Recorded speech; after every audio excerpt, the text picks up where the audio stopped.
Here we are for another edition of Discover the Joy, the Purdy podcast. And while we're going to be talking about something that is not joyful in the least, but it's what Jessie Clifton is making out of this situation that is really inspiring to hear. It's been so long since I last saw you as a reporter back in 1998, I believe. And that's when this tragedy happened in your life where your sister was killed. So, and it ended up being a neighbor, a 14-year-old neighbor.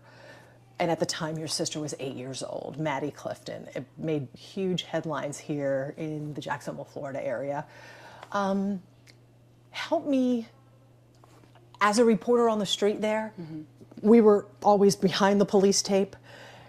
Tell me what happened from what you remember. And if there's anything that makes you feel uncomfortable, please do not feel obligated. Sure. But tell me what happened, because I know that she went outside to play. Well, I had a lot more homework than she did because I was older. You were how old? I was 11. Okay.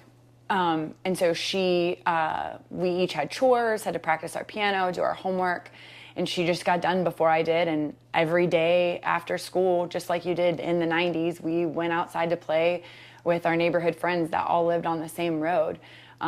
We lived at the end of the road, where it kind of dead ends, so to speak. So it was just a typical day. She got done, she went outside to play with our friends, and she did for a little while. And she came back, and I was still trying to get everything done, and I actually got frustrated with her because I was like, I can't help you look for a golf ball right now. I'm trying to get done and get outside. And so I did help her look for a little bit, and then I went about my business and tried to get everything done. And my mom had gotten home at that time, and she just said, "Mom, can I go back outside? I'm still looking for a golf ball, and then I'm going to go back down the street where she was that afternoon anyways." And so, when I went outside, I didn't think it was weird that she wasn't there. A friend of ours at the time, Jeff, was sick. And so I just thought maybe she was over at his house playing video games because he wasn't allowed to come outside because he was sick. So I just continued to play. My mom called us in, and she just wasn't with me. So I jumped on my bike, and I started riding around places that we would go, or, just as kids, hiding spots. And I just couldn't find her. And then, of course, you start, like, okay, well, where is she? Right. And the panic sets in. Anxiety level starts going up. And Yes. then everybody's looking. Yes, there were a lot of cops that showed up very quickly after that happened. And then Your mom called. Right, my mom had called, yes. She was very upset. My dad was still at work, so he had come home. And by the time night fell, it was already starting to get dark, but there were, I don't know, maybe 20 to 30 police officers at the house looking. And I was pretty much sheltered from the beginning. I was taken that night over to my grandma's house. She lived in the same neighborhood. And I remember being with my cousins and trying to fall asleep, and I was almost asleep, and I get a phone call from a detective who's asking me all these questions. And I don't even know if I slept that night. And I got up the next morning, and I wanted to go home, and they wouldn't let me go home. And I was like, I'm not with my mom, I'm not with my dad, I don't know where my sister is. And so actually my dance studio owners, who I still work for now, they had come over immediately that next morning. And we were all like, well, we don't really care what they have to say. And so we ended up walking to my house. But were you dancing with them in their studio? Because you were just a kid at the time. Correct, yeah. Okay. Yeah, Maddie and I both danced there growing up. Okay. Yeah, and I still work for them to this day. And so we walked over there, and my whole house, there was a fire truck at the end of the road, at one end of the road where it was blocked off, no one could get through. And then we started walking down the street, and it was just, what was 20 or 30 cops became 60 cops and a bus and cops blocking the other end. And then you guys were at the very end of the T of the road where it was kind of blocked off. And all where, the reporters and the right, cameras. and where everybody kind of gathered and showed up every day to look for her. So how did you find out what had happened? Because we know that your sister had been killed by another child, 14 years old, and was a neighbor. And they found her in his bedroom. He had hidden her body. So how did you find out that news? What were you told? I'll never forget it. I was upstairs. I had a female officer with me the entire week, kind of as a bodyguard. Because there was one point where they let me go out and pass out flyers one day, and it lasted all of one day. And I got snatched up by the media. I don't know who it was. I don't know what it was, because they recognized me, and then they said, oh, well, you're no longer allowed to go out and do anything. The police were protecting you. Right, yes, they were protecting me. So I was with a police officer and a family friend of ours up in my bedroom playing Monopoly, and the police officer got a call. And so she disappeared, and she was like, oh, I'll be back. And she never came back. So I came downstairs with the family friend just because there was some commotion going on. And my room that I grew up in is right there at the corner of the house that almost looks immediately to his house. And my immediate family was all standing in a circle, and they pulled me in the circle, and they just said, you know, they found Maddie and she's not alive. And I freaked out, and I busted out the garage door, and I was screaming her name, maybe thinking it was not true, she was gonna come back. And then within a matter of what seemed like minutes, it might have been longer than that, a hat was shoved over my face and head and a police jacket, and I was taken from my parents and put into the back of a cop car. And they drove me to the Famous Amos on University Boulevard. It used to be Famous Amos. So that was pretty hard, being a child and not even really seeing my parents throughout the whole time. Like, I understand that I was trying to be shielded from everything, but, you know, at that time you just want your mom and dad. So I sat and cried to a bunch of very nice cops in Famous Amos for a long time while my parents, I guess, dealt with everything that they had to deal with. Gosh. And then you found out who was at fault for killing her, and that was your neighbor next door?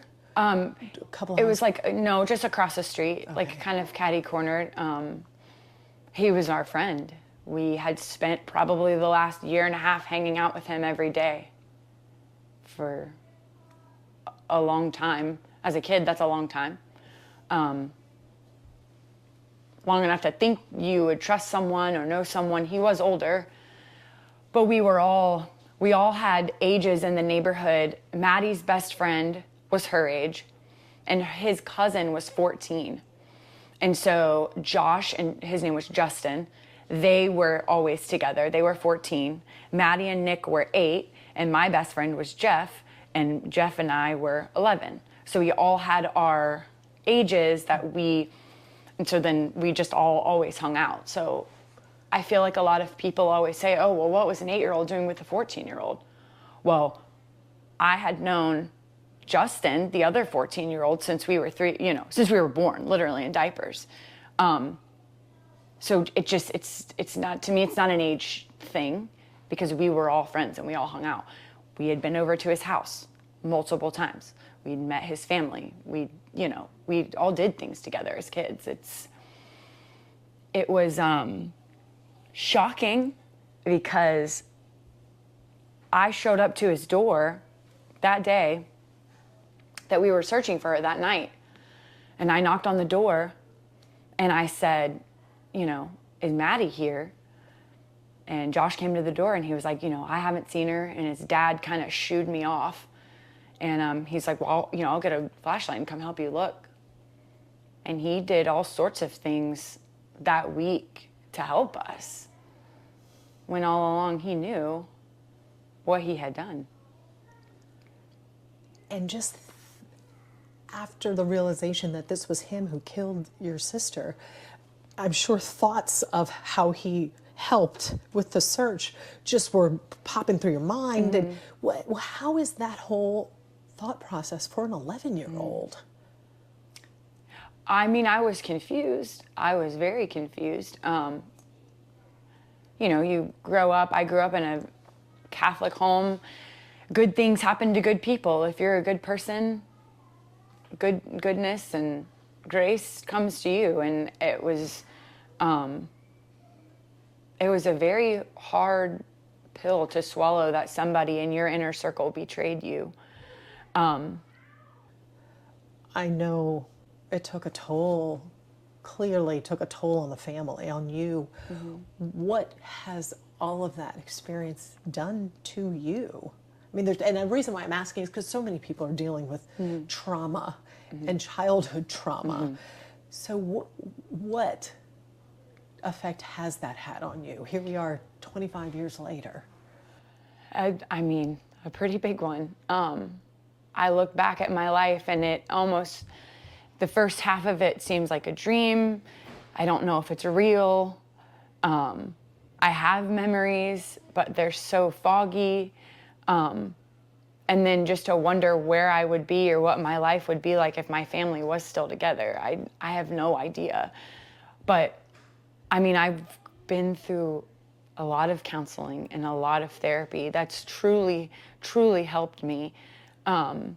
But I went through the same just as any other kid. I mean, my parents were grieving. They just couldn't take care of me. I took care of myself the best I could.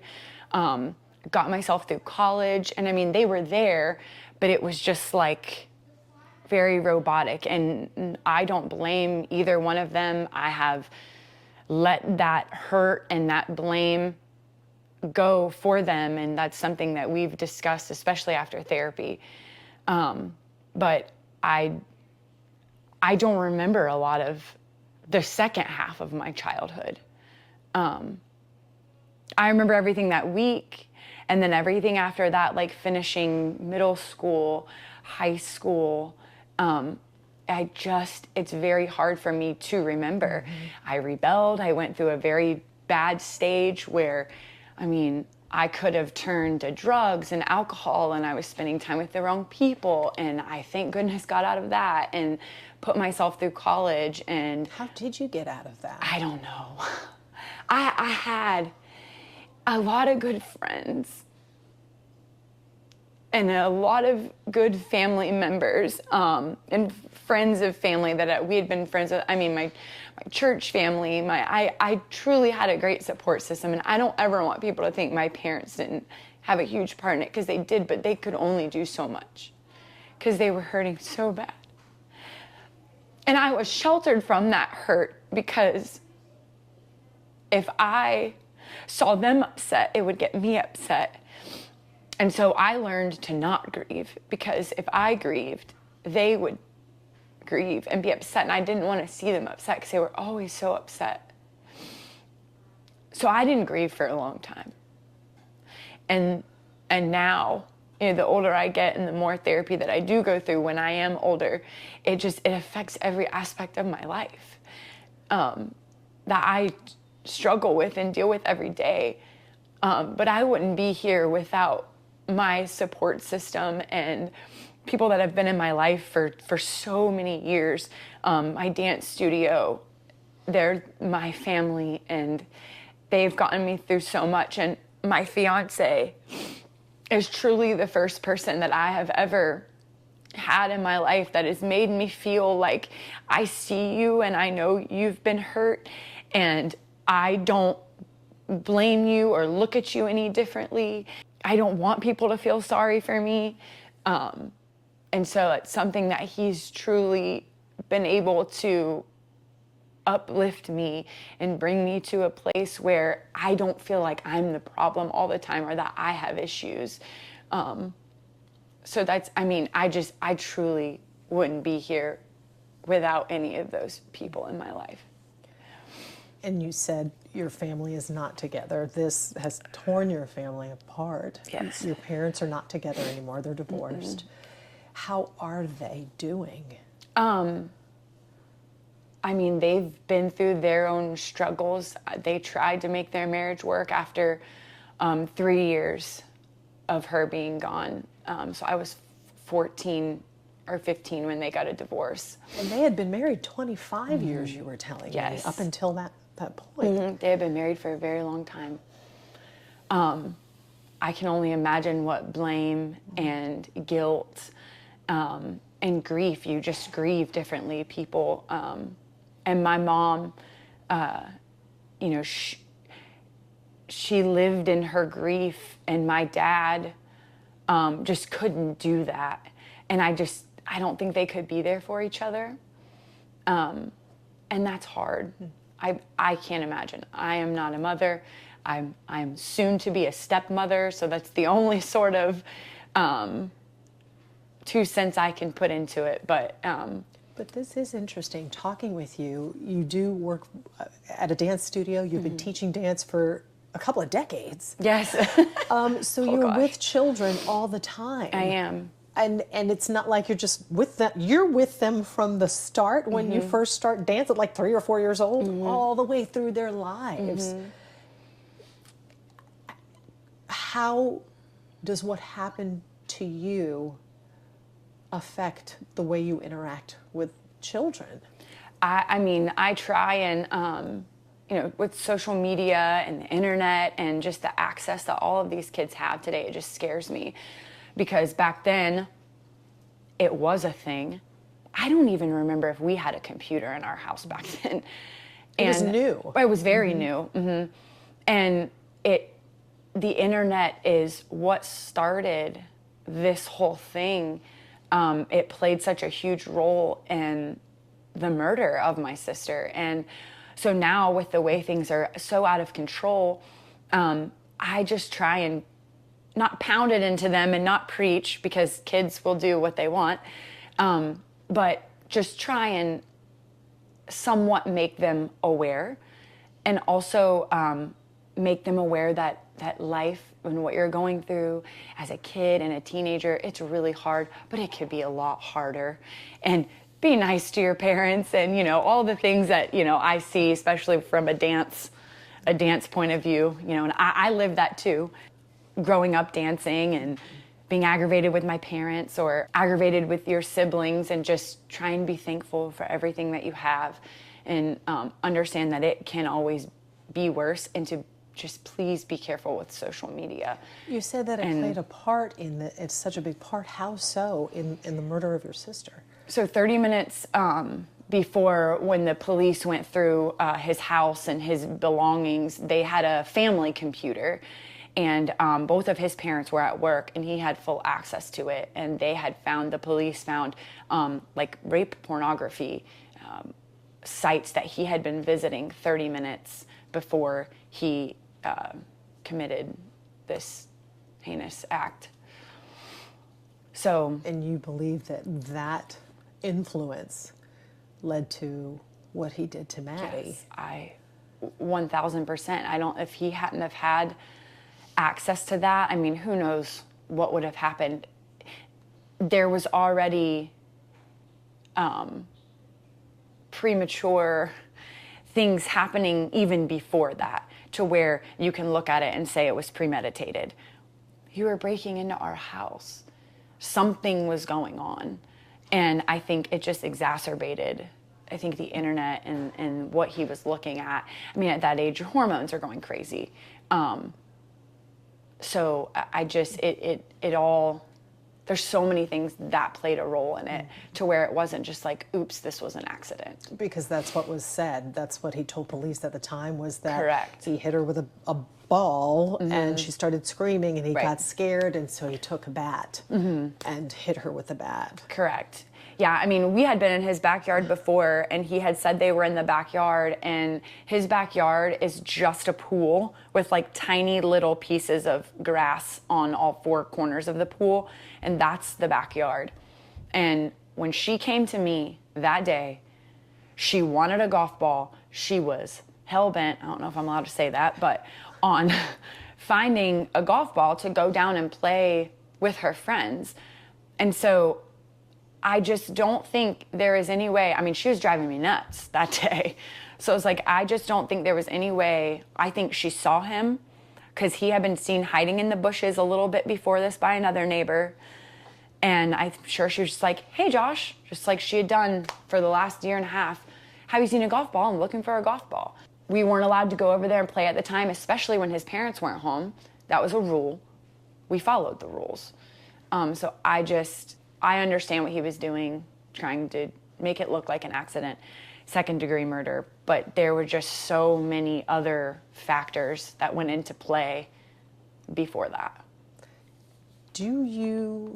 Have you thought about him since that incident? I know that 25 years later now he's asking for a judge to take a look at his case again because that's what the first judge said. Right. After 25 years, Correct. You can have your case looked at again. But over this time, did you think about him? Was there any interaction? Yeah. So I was very curious because I was held out of everything. I wasn't allowed in the murder trial.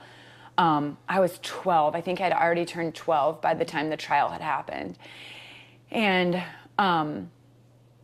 so I was only allowed to go in there when I had to testify and then go in for the verdict. And then I just didn't know what had happened. And I was young, so I didn't need to know.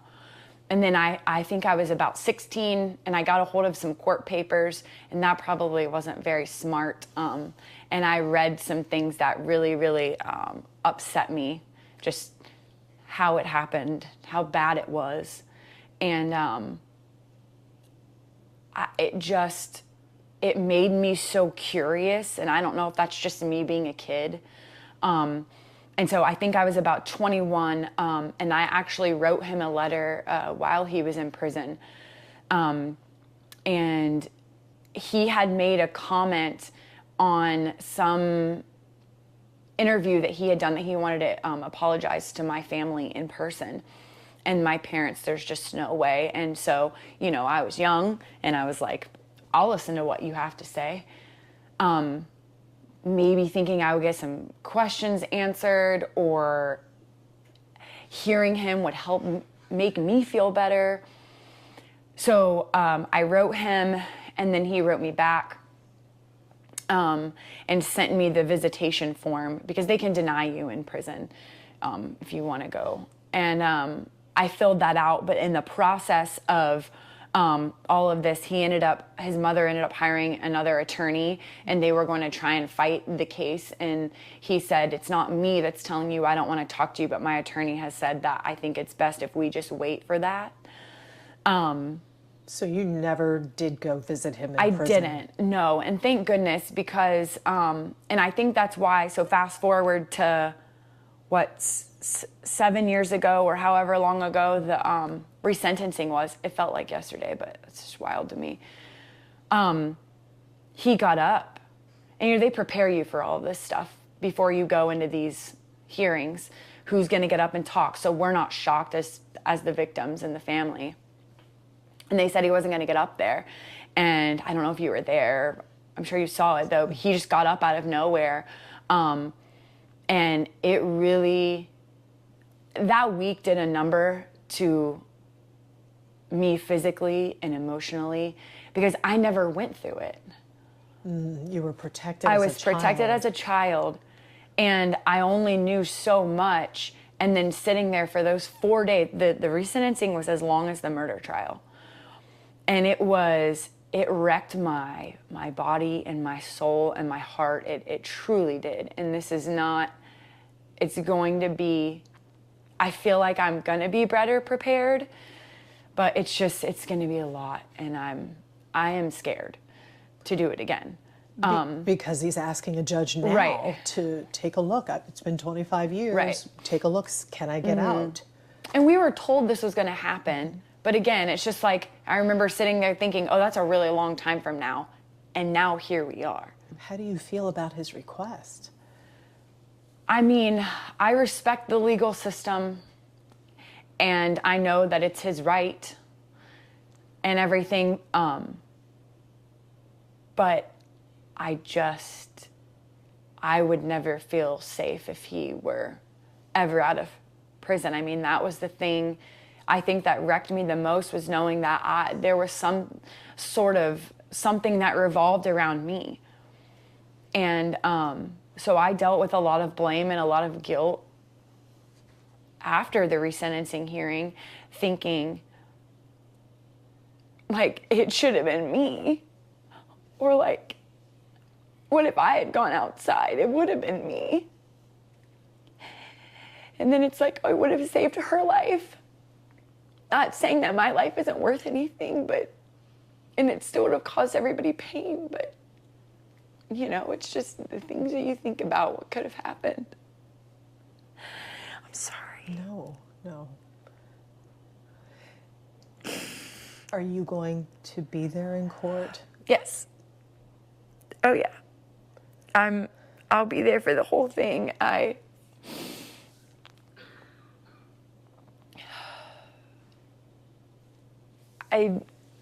know it's not supposed to be for another year. I think the status hearing is in 2 weeks. And they give us like Zoom links to that. So we'll probably just Zoom in for those. But yes, I will be there every day. I will support my sister and her memory, and anything I can do to help save another child from this happening, another family from this happening, just to raise any sort of awareness that I can. And that's what you were telling me that you hope to do from this horrific experience, is to help others learn. Yes, just be aware. And you have to be very careful with who you trust. I mean, you can't go around life not trusting anyone or scared to walk out your front door because you might get hit by a bus. Like, you never know. But just to bring awareness, because I feel like everyone is just like this all the time, and it scares me. It scares me.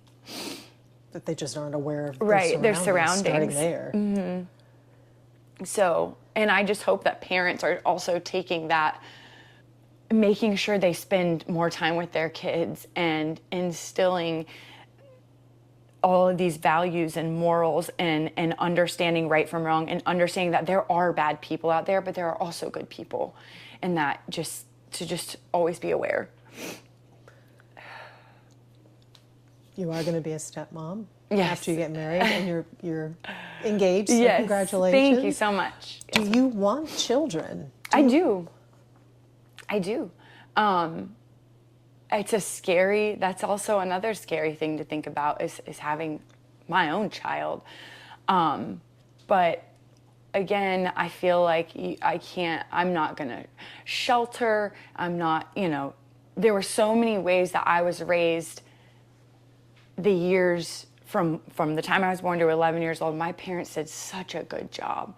I mean, we sat down at the table every night for dinner. We went on multiple vacations a year. I had such a good life and such a good childhood life. And I have a wonderful life now that I've had to fight for, and that I continue to fight for every day. And I have everyone in my corner. And I hope that I can only be that for my child and my soon-to-be stepdaughter. And you seem just like you're thriving. You seem to be doing so great with this wonderful job. You're getting married. Yeah. How, for someone who is stuck in their trauma, how do you get out of that? It gets better. It always gets better. And surround yourself with people who truly love and truly care for you. And if you feel like there is no one, there is someone out there. The older you get, people come in and out of your lives. And I have a couple of good friends that have always stayed with me from beginning to now. But if you just truly surround yourself with good people, and therapy is not bad. It does not make you look weak. It is the most important, probably, thing I have ever done for myself, to be able to understand what's going on, to be able to understand that it's not my fault, and to be able to forgive my mom, my dad, myself. It truly, I recommend it for anybody. It saved me, and I'm a better person because of it. And I still hurt. I still think about that every day. I keep myself busy. I love life. I go out and I work, and we play music, and we spend time with friends, and we, life is so amazing. Even though I've had so much hurt and so much pain, it can still be so amazing, and you just have to keep pushing towards that amazing, and you will never forget, but you have to learn to forgive yourself. Jessie, thank you so much. You're welcome. Thank you.